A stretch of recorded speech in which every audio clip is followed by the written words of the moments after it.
ETV Africa News at this hour. The Dongokundu Bypass Bridge is a major infrastructure project in Kenya located near the coastal city of Mombasa. The bridge is part of the larger Dongokundu Bypass project, which aims to improve traffic flow and reduce congestion on the Mombasa-Marekani Highway, thus improving access to the southern coastal region of Kenya. Now, here is a more detailed information about the costs and the budget. 1. The overall cost. The Dongokundu Bypass project, including the bridge, is estimated to cost approximately 26 billion shillings, that's around $200 million.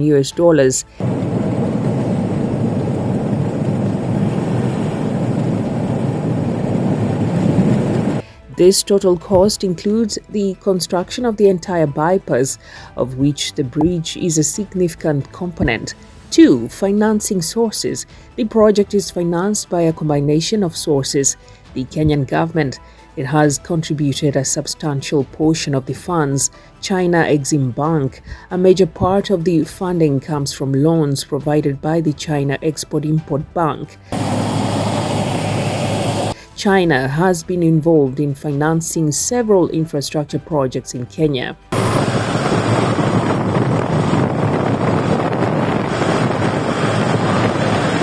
Public-private partnerships. In some sections, the Kenyan government has used PPP models to manage the financing and construction.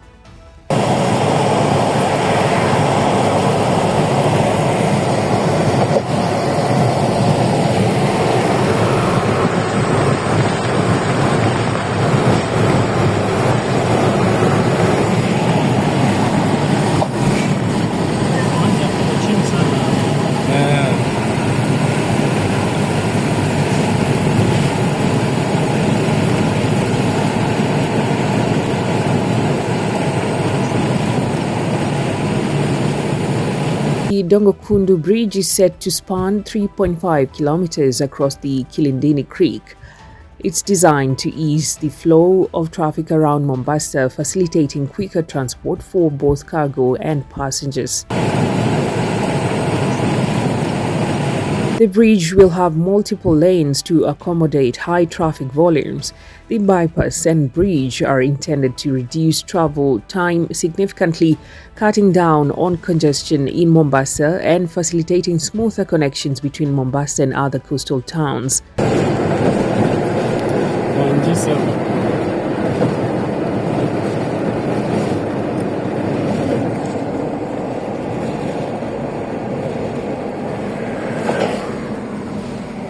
Additional costs and phases. The project has been broken down into several phases.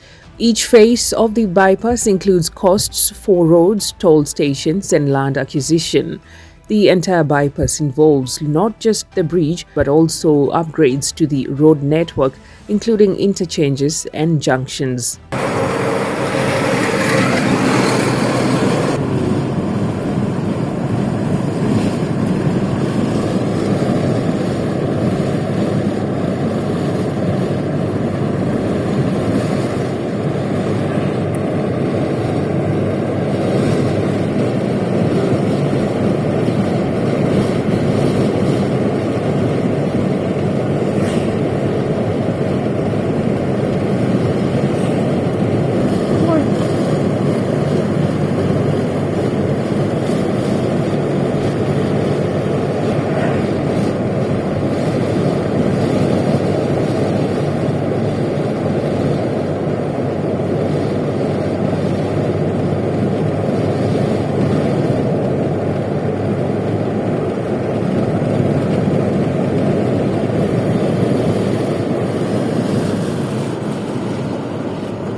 Phase 1, with Phase 2, which is complete. The first section, which includes the construction of several sections of the bypass, has already been completed. The bridge and the broader bypass are expected to have several economic benefits. 1. Reduced congestion. Traffic jams in Mombasa, especially for trucks heading to and from the port, will be alleviated, resulting in smoother logistic operations.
Boost to trade and tourism.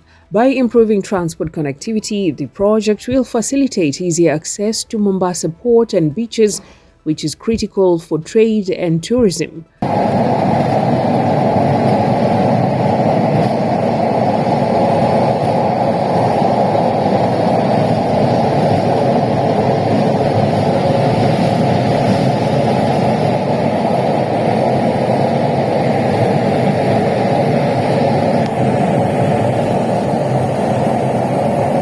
There has been some delays and cost overruns due to challenges such as 1. Land acquisition issues. In certain areas, there has been challenges in acquiring land for the bypass, logistical and environmental concerns. Building a bridge over a busy port and marine area brings its own set of technical and environmental challenges. Well, despite these challenges, the project is still considered a major step forward for Kenya's infrastructure development.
For ETV Africa News, I'm Winjiro Maina.